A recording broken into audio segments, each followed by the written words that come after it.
Hey guys, I'm Janet on occasion, and today we're playing another Total War Warhammer II Battle Replay. This one is round 4? Yes, round 4 of the Shadows Spring Tournament 2018. And as you can see, I'm playing the Wood Elves, and I'm against Ragnarok, who's playing Bretonnia. So I love this matchup. I just find Wood Elves have so many advantages here. Because frankly, you know, with Bretonnia, you got to stick with wide line of peasants and then some heavy cav. And wide line of peasants, they're going to get completely slaughtered by war dancers. The only thing that really pauses them at all is foot squires, which are a bit more expensive, and they don't get a lot of killing done really. But you know, that's the only thing that will stop these guys. They're not great against armor. But, you know, I've also got Eternal Guard, I've got my Dryads here, you know, I've got Dahv, who will just stomp anything that could be thrown at him. Even like Grail Knights, you know, things that should be good against him, like Grail Knights, they've got physical resist, and he has magic attacks. So he's going to do a hell of a lot of damage in return. And with the Sword of Dahv as well, he's going to sunder their armor, and everything else can capitalize, including these delicious War Dancers with Azrai Spears. These guys will just kill any heavy cav. You've got to hit these guys hard with a lot of ranged. Basically all this stuff you've just got to hit with ranged as best you can. And the Eternal Guard with shields I've got on the edges, so missile resist, and also, you know, they're very sturdy and they got anti-large, so it means it'll just help my you know, the edges from being trimmed by heavy cavalry. They'll be able to hold out against them, which is great. Also got a Branch Wraith, so the Branch Wraith has Earthblood and Melkoth's Missile Miasma. Melkoth's great at slowing down enemy cav and doing some damage, which is nice, and it's magic damage, so, you know, it's pretty good against Grail Knights too. And also Earthblood, I can heal up my guys, because they're all very glass cannony, so the more healing I can get on them, the better. And also Dahv has Flock of Doom, which would be great at, you know, just whittling down big clumps of peasants, so that's going to be lovely.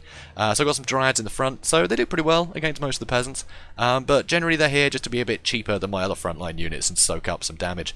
I'm quite happy for these guys to get shot at a bit. It's not really a problem.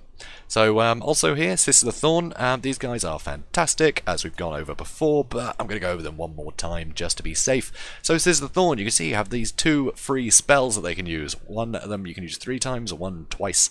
So Curse of Vandra here, obviously with a load of War Dancers, you're kind of prone to arrow fire, right? That's the thing that's really going to screw you over.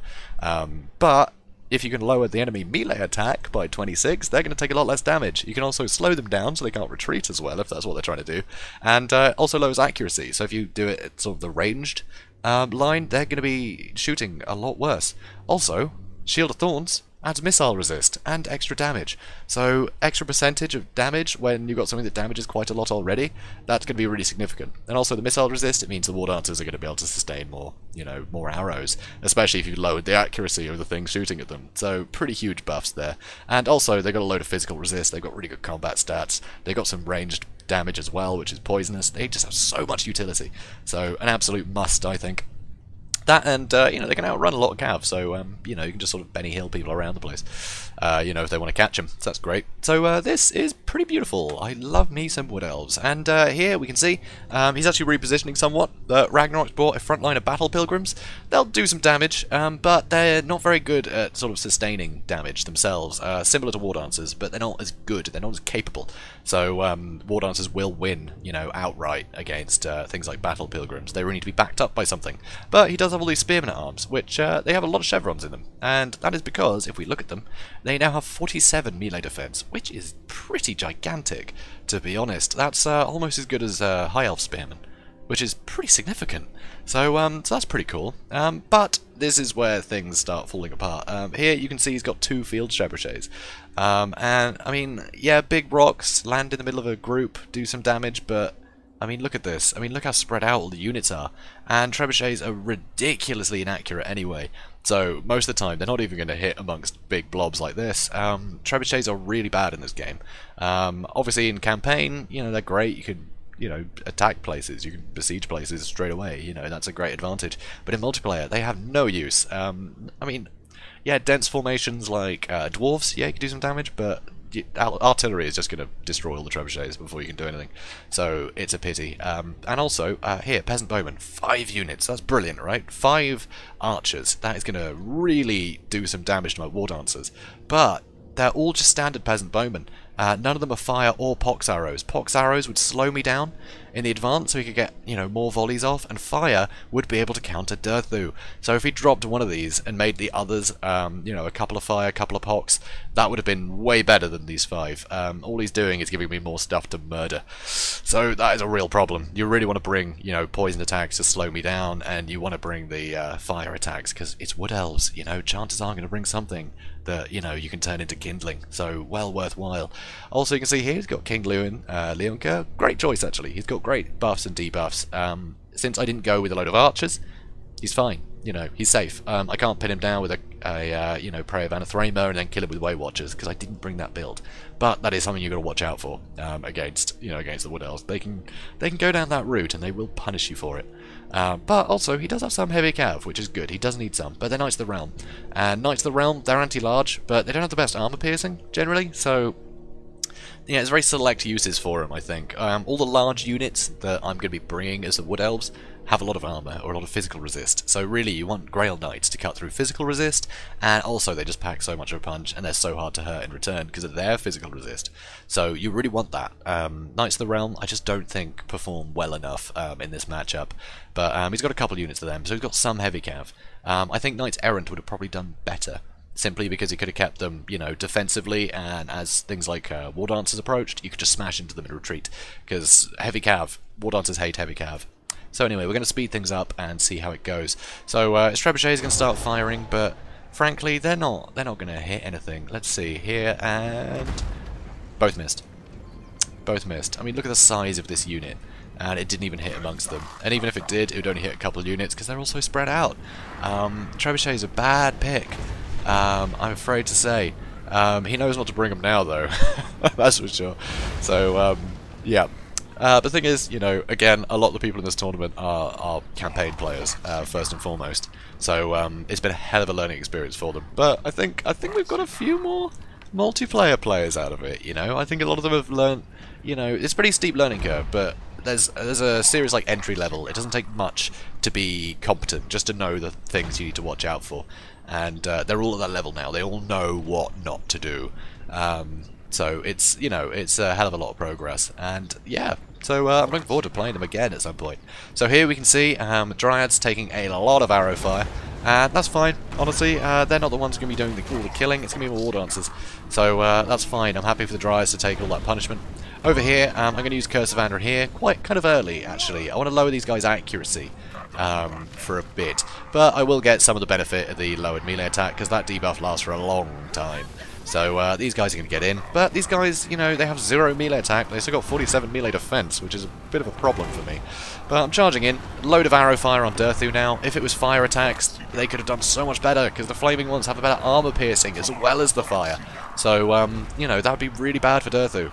So Shield of Thorns has gone down, so everyone's going to be doing more damage in the front line. And you can see the arrow fire, you know, did a lot of initial damage, and the trebuchets, but they are going to win out against these battle pilgrims. Here, Flock of Doom on this, you know, blobby unit, so I'll be doing some good damage to his archers. So more units are running in here. I basically got my Eternal Guard and my Azrai Spears are both in this fight. Because I couldn't see any cavalry yet. I knew they'd be coming, but I knew I could just pull them out of the fight again. So here, I've actually taken a lot of damage with the Assisted Thorn. They were soaking up a lot of the arrow fire. But I've pulled through already. You can see, you know, my War Dance have got into this back line, and now they can just start shredding these peasant bowmen. So a Sword of Dahv, I think, went down there. Oh no, he's used a Sword of Corone on him, I think. Or has he? Yeah, I've used Sword of Dahv, so everything's losing armor, including him. But it doesn't matter, he's not landing. I thought he was going to.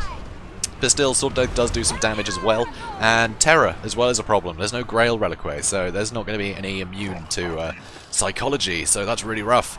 But here you can see the Knights of the Realm have come in. One unit is already very, very hurt. I'm not even sure how. I'm not sure what even was hitting him early on, but they've taken a lot of damage. So Assisted Thorn are in here. I'm kind of allowing them to take some damage. I'm going to whittle away at these guys, and I'm actually going to pull my War Dance Azrai Spears out here. One unit is already broken, and now there's the other one. So yes, they've got the anti-large, they can do okay against Assisted Thorn. I'm happy to lose the Assisted Thorn at this point, if it means pinning these guys in place for longer, because now my War Dancers can just murder them. So I get an Earth Blood down to help heal these guys up a bit. So, but you can see very low models now on the Assisted Thorn, but they've done their job. You know, they've still got the buffs and debuffs. As long as they don't rout, I can still use those. So, Lewin did try and fight Dahv a bit, but yeah, he's not going to win against Durthu in a fight, in a straight-up fight. Durthu's just too good a duelist. So here, use Melkoths on the best one, you know, the most healthy. And yeah, I'm just letting all my guys just keep chasing things off. Over here, I have actually managed to sandwich these guys. So the Spearman at Arms being charged in the rear. You actually lose 75% of your melee defense if you're attacked in the rear, so it means they're not really going to be holding out, you know, like the chevrons would suggest. So here, Lewin, once again, he's lost that fight. He's actually been shattered. Another Curse of Anra here lowers all their melee attack, and everything crumbles at that point. So, close victory. So let's look at the breakdown. So, if we look at the kills, War Dancers obviously just killed a lot. They just murdered everything. Sister Thorn didn't actually have any kills. You can get a lot of kills with Sister Thorn. I could have just charged them into the battle, Pilgrims, and done some serious work with them. But I was happy just having them at the back, you know, keeping pressure on with the buffs and debuffs. Could have used them more aggressively, but you know, I had to watch out for anything that might threaten the War Dancers, and that would have been the Knights of the Realm. So I was quite happy to pin them in place and let my Azrai Spears kill them all, because, you know, as you saw, it worked out great. Durthu, you know, absolute monster, no stopping him, but he did take quite a lot of damage, and if some of these had been fire or pox arrows, it would have really helped. You know, the duel could have been won from King Lewin. He could have won that duel, you know, with Durthu under constant fire from these guys. You know, if it was literally fire, that would have helped just so much. Also, instead of the trebuchets, just bring foot squires. The foot squires would have held the line so well. You know, would have just stood there in front of the War Dancers. The War Dancers couldn't have pushed through and got into the ranged units like I was able to there. So the foot squires could have held that line, you know, and the battle pilgrims could have got some damage in. That front line would have been so much sturdier. But field trebuchets, you see, they barely got any kills, and they're very expensive. And they didn't really add anything to this fight. So, you know, that was really tough. But yeah, I think a few foot squires, and this would have been a much tougher cookie to crack. And yeah, if he had his, you know, the peasant bowmen being, you know, the specialised ones, he could have done a lot of work, and it would have been a lot tougher. So, yeah, I think it was the build that really really screwed him over on this one. But that's the thing, you know, if you're used to playing campaign, it can be very difficult to, you know, get a good build. So, hopefully, you know, hopefully he's learned his lesson, and yeah, we'll see better Bretonnia builds from him in future. So guys, if you enjoyed this, please do comment, like and subscribe. Obviously go over, check out Ragnarok's channel, a load of great campaign videos there, as well as more matches from his tournament, well, from this tournament of his. There we go, I can English.